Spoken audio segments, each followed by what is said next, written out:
Hello, कसे आहात सगळेजण?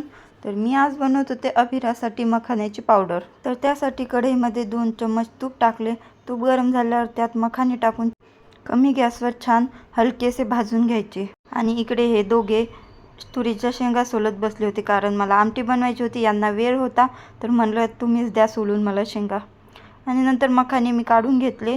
परत कढईमध्ये तूप टाकलं, त्यात जिरा पावडर, हळद आणि मखाणे टाकले आणि परत रोस्ट करून घेतले. नंतर मीठ टाकलं, कारण जेव्हा ती मला बाहेरचं काही दुकानावरचं खायला मागते, वेपर्स कुरकुरे वगैरे मागते, तेव्हा मी तिला हे मखाणे देत असते. हे छान कुरकुरीत लागतात आणि थोडी टेस्ट पण लागते त्यात मीठ जिरा पावडर टाकल्यामुळे.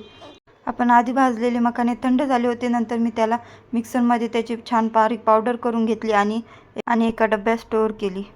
लगेच अभिराला दूध प्यायला दिलं. त्यात मी 2 चमचे मखाण्याची पावडर आणि 1 चमचा गूळ पावडर टाकते, कारण मी तिला साखर नाही देत.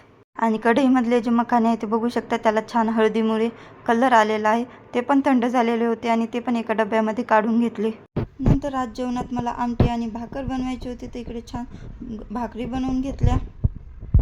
नंतर जेवण वगैरे केलं आणि थोडंसं मार्केटमध्ये काम होतं, तर मग मार्केटमध्ये जाऊन आले. आणि रात्रीचे 8 वाजले आणि हे मला अचानकपणेच म्हणाले की आपण कुठेतरी फिरायला जाऊ. तसं तर खूप खुश झाले होते मी ते फिरायला जाऊ म्हणल्यावर, पण नंतर मग एकदम म्हणजे अचानकचपणे प्लॅन केल्यावर कसे खूप गडबड होते. आणि ते म्हणले की आपण सकाळी 6 वाजताच निघायचं पण आहे.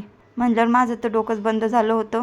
मी त्यांना म्हणले की आपण 1-2 दिवसानंतर जाऊ, कारण मला थोडीशी आधी शॉपिंग पण करायची. आपल्या बायकांचं कसं असते नाही का, कुठे पण जायचं असलं की आधी आपल्याला शॉपिंग करावीच लागते. पण मग हे म्हणाले राहू दे, म्हणले मग तू घरीच राहा, मी माझ्या मित्रांसोबतच जातो.